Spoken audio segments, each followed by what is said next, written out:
수요 기도의 시간이 됐습니다. 이제 주학에 맞춘 묵상 기도 드림으로 예배를 시작하겠습니다.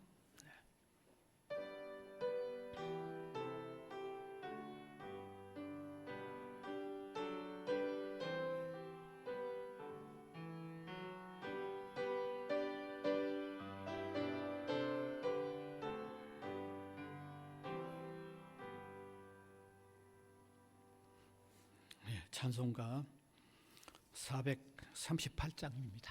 내용문이 은총 입어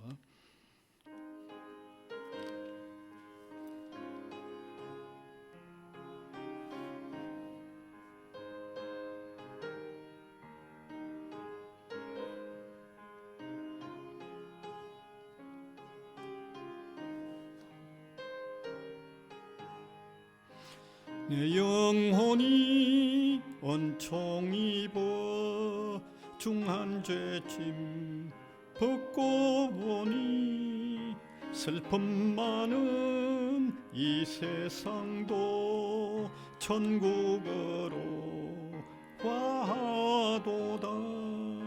할렐루야 찬양하세.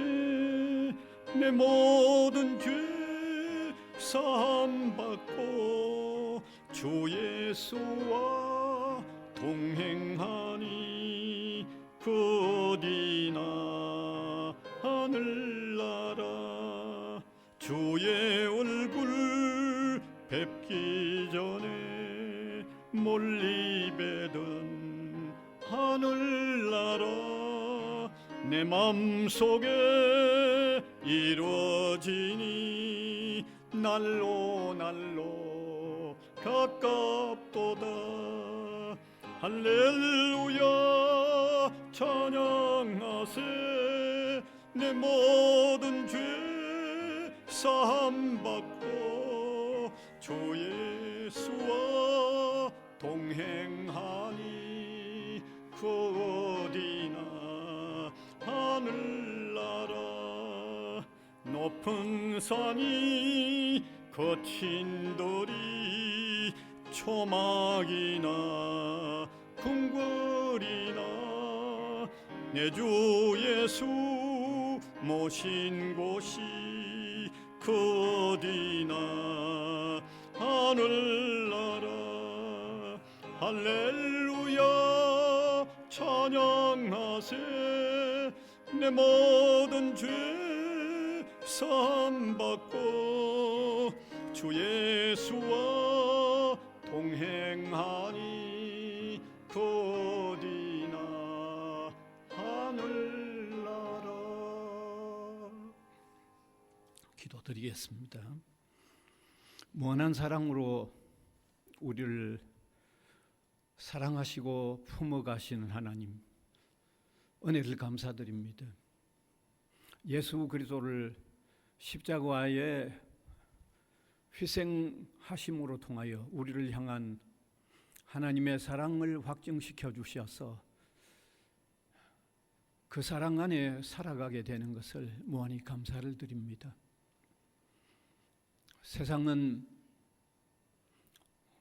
너무 소란하고 너무 힘겨운 일들 많고 너무 슬픈 소식들을 계속 듣게 되는 세상입니다. 우리에게 진정한 위로를 주지 못하는 세상입니다. 우리의 참된 위로는 오직 하나님으로부터 온다는 것을 우리가 고백하지 않을 수 없고 또 기다리지 않을 수 없는 저희들입니다.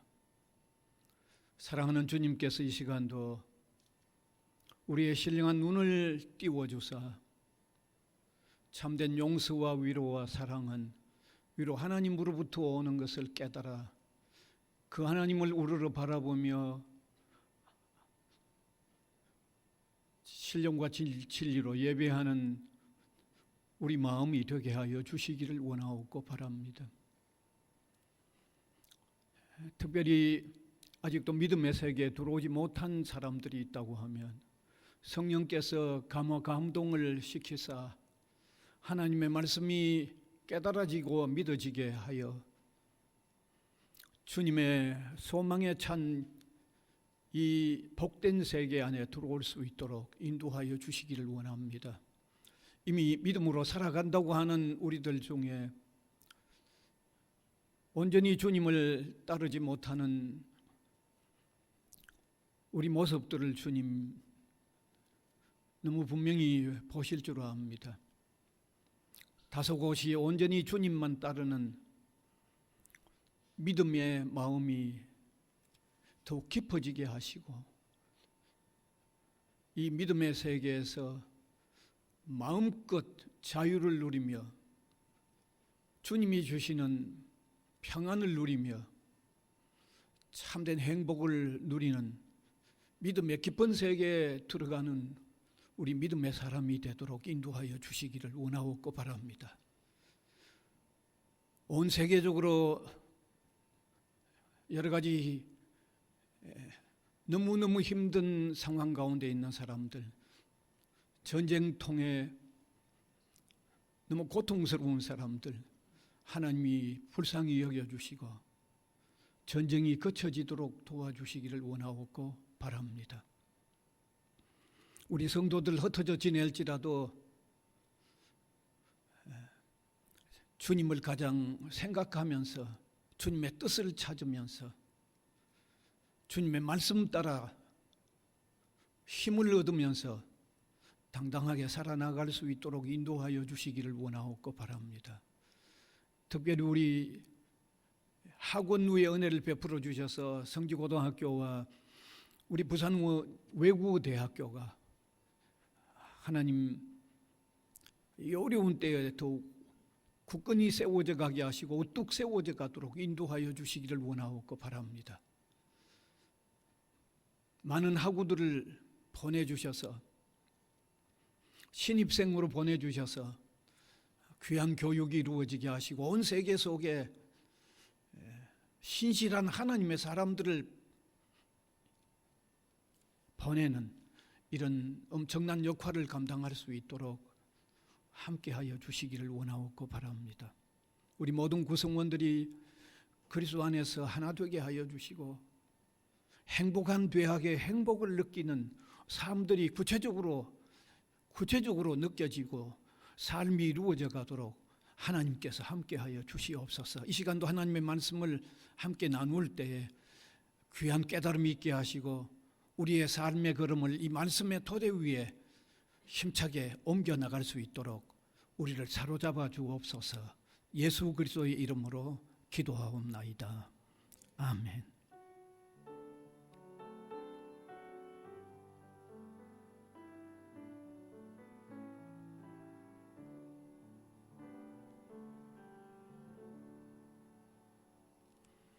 하나님의 말씀은 베드로전서 2장 18절에서 21절까지입니다. 베드로전서 2장 18절에서 21절까지입니다. 제가 한 절, 우리 회중이 한 절 교독해서 읽어 내려가겠습니다. 사원들아, 범사에 두려워함으로 주인들에게 순종하되 선하고 관용하는 자들에게만 아니라 또한 까다로운 자들에게도 그러하라.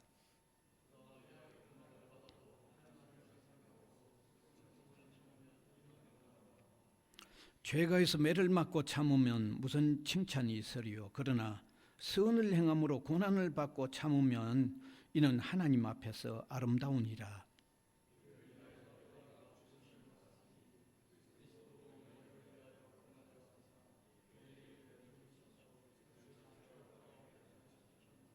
아멘.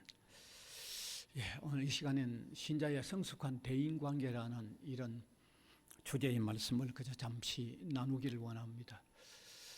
우리 사람은 혼자서는 살아갈 수가 없습니다. 하나님께서 사람을 만드실 때 혼자서 살아갈 수 있도록 만들지 않으셨습니다. 어울려서 살아가도록 만들어 주셨습니다. 세월이 흐르면 흐를수록 더욱더 혼자서는 못 살아갑니다. 우리가 알다시피 세월이 흐를수록 더 전문성의 바탕을 둔 분업화가 이루어지죠. 예. 전문성의 바탕을 둔 분업화가 이루어진다는 말은 각각 우리 사람은 자기의 어떤 전문성이 있는 일에만 매달려 있다는 말이죠. 그런데 그 자기의 전문성을 나타내는 일이라는 것은 삶 전체에 있어서 지극히 한 부분뿐입니다. 지극히 작은 부분입니다.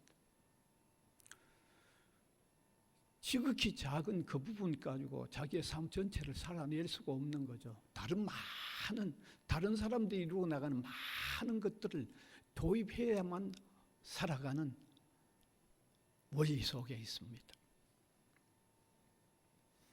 자, 이렇게 사람은 혼자서 살아갈 수 없기 때문에 우리 그리스도인 개인도 그렇지만 우리 그리스도인은 그리스도인만으로 뭉쳐져서 살 수 없는 겁니다.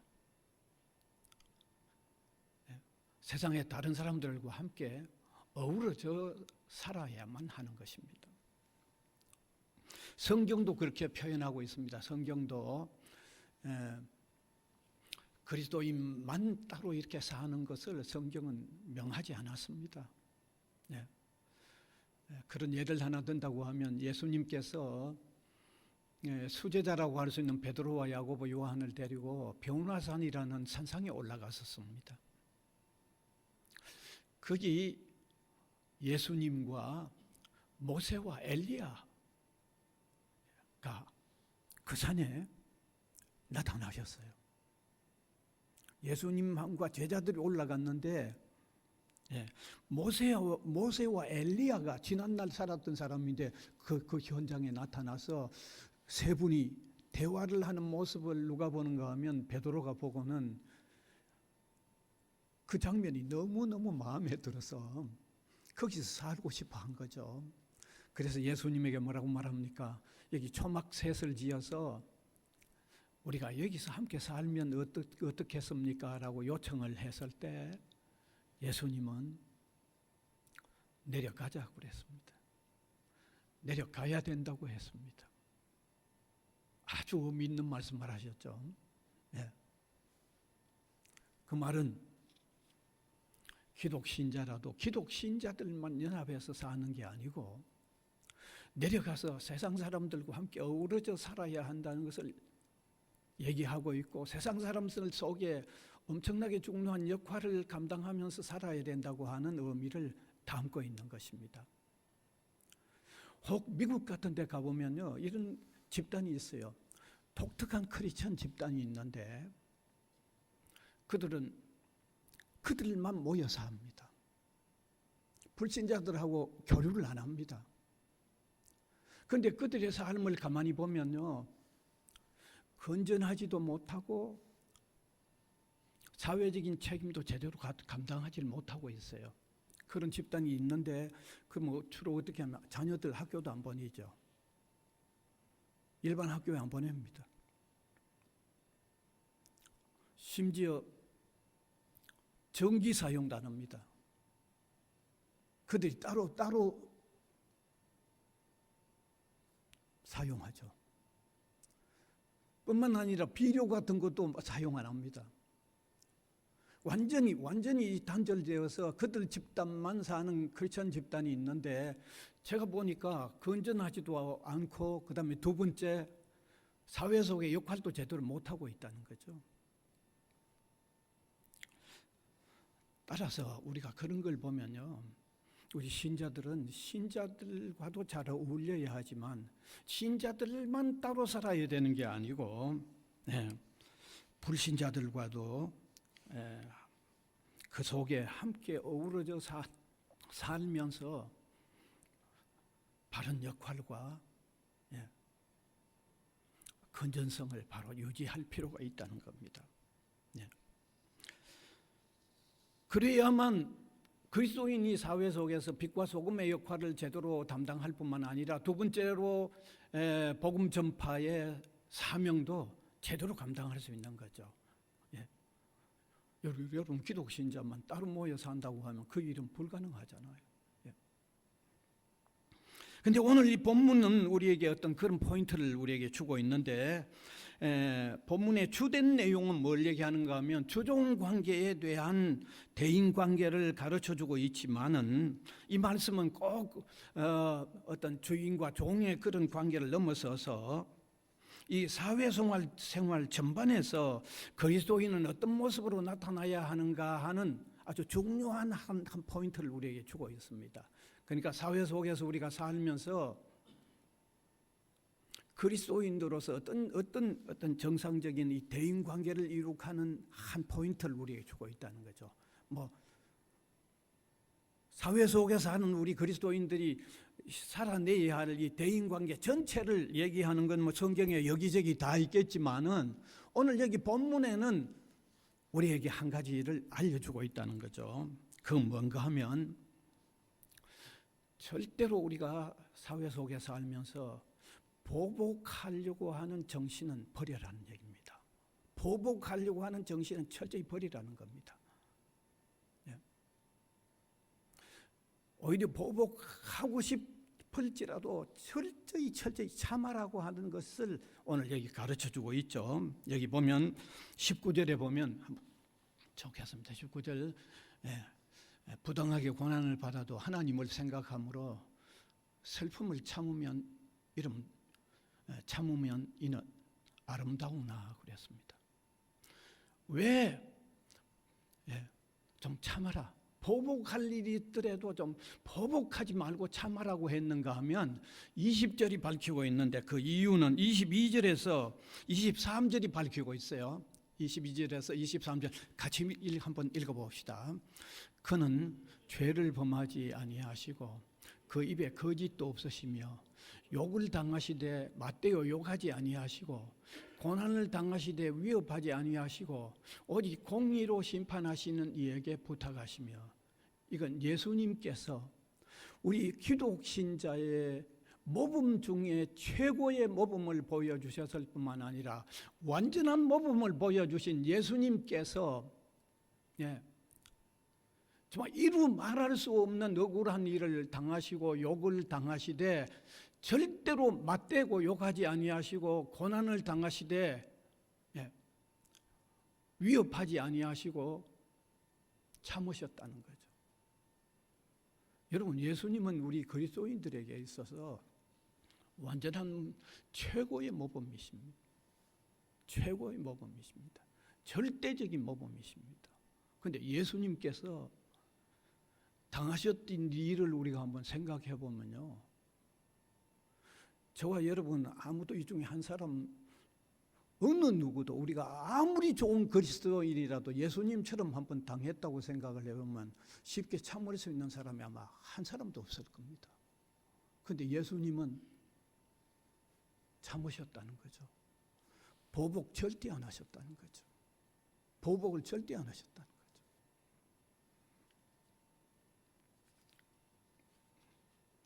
그러니까 그리스도를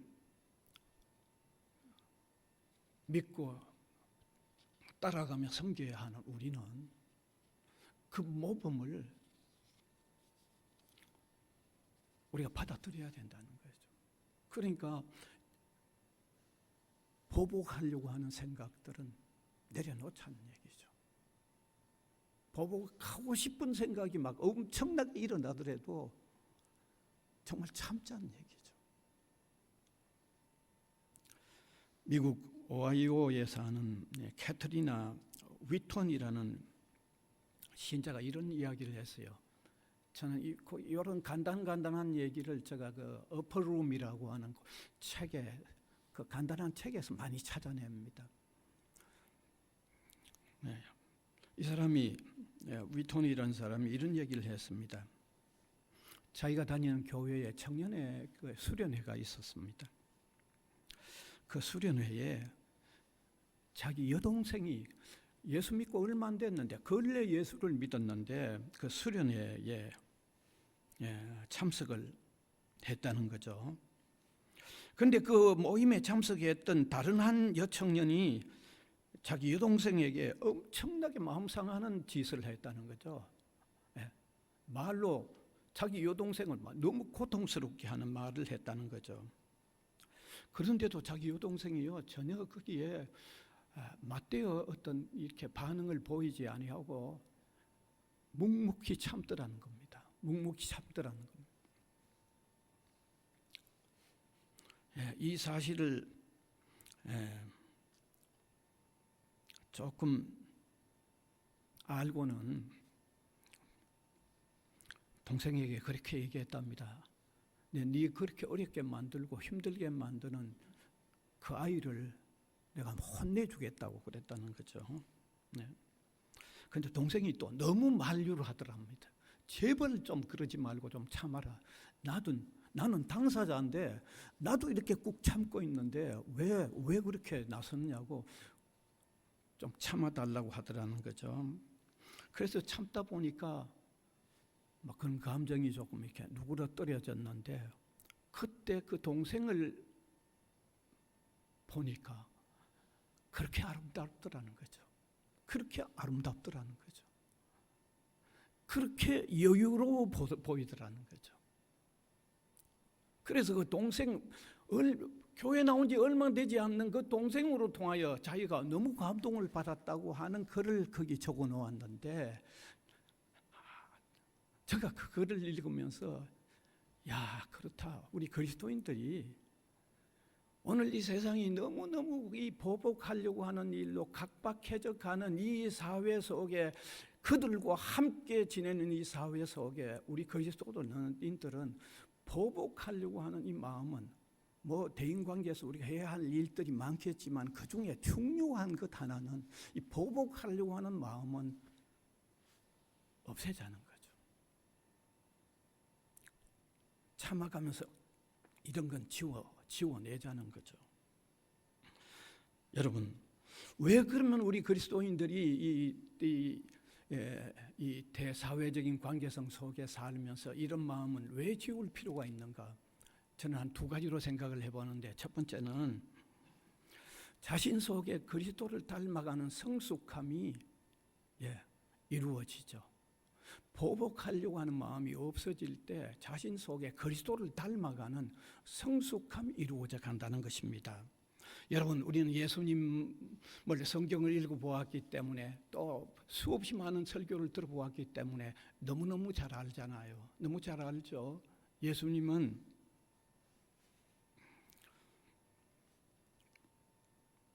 아주 평소에 얼마나 사랑을 강조하셨습니까? 원수까지도 사랑하라고 하셨고요. 원수에게 먹을 것을 주라고 하셨어요. 그리고 원수를 위하여 기도하라고까지 하셨잖아요. 예수님은 그렇게까지 하셨죠.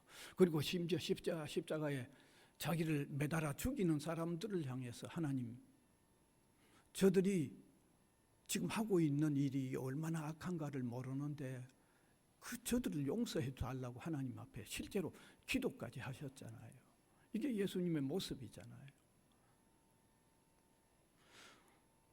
그래서 우리 그리스도인들이 이 주님을 닮아가는 삶이라는 것은요, 그냥 이루어지는 게 아니잖아요. 주님이 보여주셨던 이런 어떤 모범적인 이런 모습을 적지만은 따라가는 게 힘들 수도 있겠지만은 그런 삶을 살려고 하는 노력은 하나씩 기울이고 좀 쉬운 것부터라도 하나씩 따라 나갈 때 그리스도를 닮아가는 삶이 우리 속에 이루어지지 않을까요? 그건 분명하죠. 그건 노력도 안 하는데 이루어질 리는 없죠. 한 번도 억울한 일 당해서 한 번 보복을 하고 싶지만 한 번 참아보려고 하는 실전적인 어떤 생활 하나하나가 이루어질 때 가능한 거잖아요. 그러니까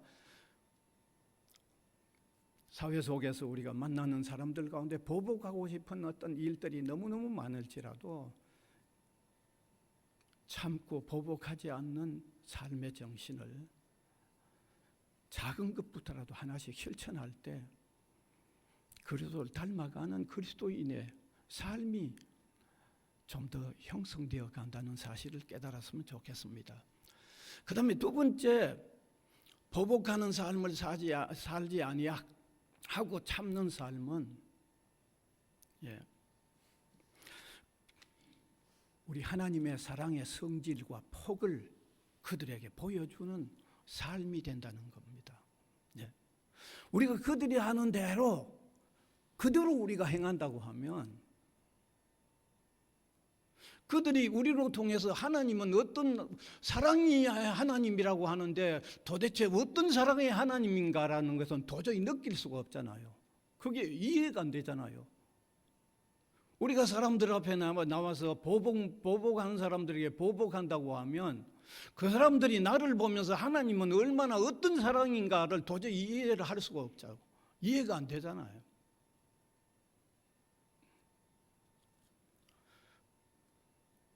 여러분, 전에 제가 주일에 오래전에 한번 이 얘기를 한 적이 있습니다. 오래전에 이야기인데 김말룡이라는 그 용접하는 지난날 땜쟁이라고 그렇게 표현했죠. 오래전에 그분이 한 살장수하는 그리스도인의 집에 그분이 장로님이었어요. 연통을 세우는데 땜질을 해야 되니까 그 집에 연통을 땜질하는데 땜질하러 왔다가 나쁜 마음이 일어나서 사람을 죽였어요. 감옥에 갇혀 있었습니다. 그런데 돌아가신 분의 아들이요, 장례를 치룬 뒤에 아버지가 보던 성경을 들고 그 감옥에 갖다 넣어주고, 그리고 그 감옥에 들어간 사람의 가족들에게 쌀을 한 가마니 사다 주었다는 얘기입니다. 신문에 난 이야기입니다. 자, 그러면 뭘 느끼겠어요? 야, 하나님이 사랑의 하나님이라고 말씀을 하셨는데 그 하나님을 믿는 사람을 보니까 하나님의 사랑의 성질과 폭이 어떻다는 게 이게 그냥 마음속에 막 그대로 깊이 담길 수밖에 없잖아요. 얘기 하나만 제가 더 한다고 하면 이미 수없이 많이 들어왔던 얘기죠. 손양은 목사님, 자기 두 아들 미국 유학 가려고 했던 동인이와 동신이를 죽인 원수를 감옥에서 불러내가지고 자기 양아들 삼았잖아요. 그래서 그 내용이 사랑의 원자탄이라고 하는 책으로 출판이 되어져서 그게 외국으로도 다 번역이 됐어요. 얼마나 많은 사람들에게 감동을 주고 있는지 모르죠. 하나님의 사랑은 그 사랑이 어떤 성질의 사랑이고 어떤 폭의 사랑인가를 역력하게 드러내주고 있는 거죠. 그래서 오늘 우리가 이 사회 속에 살면서 크리스천으로서의 바른 대인 관계의 어떤 폭을 넓혀가야 될 터인데, 오늘 그 중에 하나, 보복하려고 하는 삶은 우리 그리스도인들이 절대 가지면 안 된다고 하는 것. 이것 하나만이라도 오늘 우리가 좀 기억을 하고 살아갔으면 좋겠습니다. 특별히 아직도 이 중에 그리스도 안에 들어오지 못한 사람이 있다고 하면요, 그리스도인의 삶 속에는 이런 놀라운, 이런 고상한 이런 삶의 지침이 있다는 것을 한번 깨달으시기를 바랍니다. 어쩌면 제가 이 말씀을 드리면서 아직 크리스천이 아닌 여러분에게 내가 한 가지 미안한 것은 그런 모습을 온전히 보여주지 못해서 참 죄송한 그런 마음을 가집니다만은, 성경은 이만큼 놀라운 삶의 지침이 있다는 것을 깨달으시고 그리스도 안에 들어오시기를 간절히 바랍니다.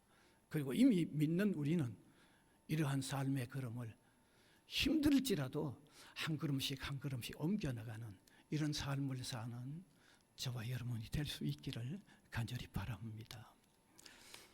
기도하겠습니다. 은혜의 주님, 감사를 드립니다. 오늘도 우리가 사회 속에 살면서 그리스도인으로서의 빛과 소금의 역할, 하나님의 사랑의 성질과 폭을 보여주어야 하는 우리가 어떻게 살아야 하는가를 말씀으로 통하여 소중하게 깨닫습니다. 힘들고 어려울지라도 기도하면서 이 삶의 걸음을 한 걸음씩 한 걸음씩 옮겨나가는 우리 믿음의 사람들이 되게 하여 주시고, 아직도 그리스도 안에 들어오지 못한 사람들은 그리스도 안의 삶은 이처럼 차원 높은 소중한 삶의 지침이 있음을 깨달아 그리스도 안에 들어오는 놀라운 일이 일어나도록 주님께서 역사하여 주시옵소서. 예수 그리스도의 이름으로 기도하옵나이다. 아멘. 찬송가 449장입니다.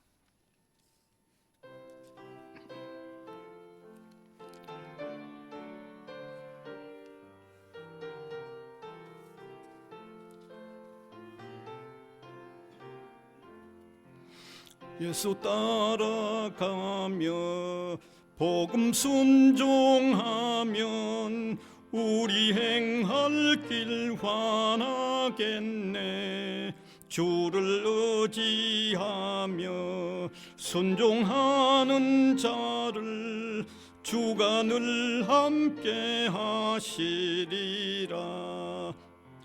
의지하고 순종하는 길은 예수 안에 즐겁고 복된 길이로다. 해를 당하거나 우리 고생할 때 주가 위로해 주시겠네. 주를 의지하며 순종하는 자를 주가 위해 주시리라. 의지하고 순종하는 길은 예수 안에 즐겁고 복된 길이로다. 남의 짐을 지고 슬픈 위로하면 주가 상급을 주시겠네. 주를 의지하며 순종하는 자를 항상 복 내려 주시리라. 의지하고 순종하는 길은 예수 안에 즐겁고 복된 길이로다. 우리 받은 것을 주께 다 드리면 우리 기쁨이 넘치겠네. 주를 의지하며 순종하는 자를 은혜 풍성케 하시리라. 의지하고 순종하는 길은 예수 안에 즐겁고 복된 길이로다. 주를 힘입어서 말씀 잘 배우고 주를 모시고 살아가세. 주를 의지하며 항상 순종하면 주가 사랑해 주시리라. 의지하고 순종하는 길은 예수 안에 즐겁고 복된 길이로다. 주님 가르쳐 주신 기도드리겠습니다. 하늘에 계신 우리 아버지여, 이름이 거룩히 여김을 받으시오며 나라가 임하시오며 뜻이 하늘에서 이루어진 것 같이 땅에서도 이루어지이다. 오늘 우리에게 용할 양식을 주시옵고 우리가 우리에게 죄 지은 자를 사하여 준 것 같이 우리 죄를 사하여 주시옵고 우리를 시험에 들게 하지 마시옵고 다만 악에서 구하시옵소서. 나라와 권세와 영광이 아버지께 영원히 있사옵나이다. 아멘.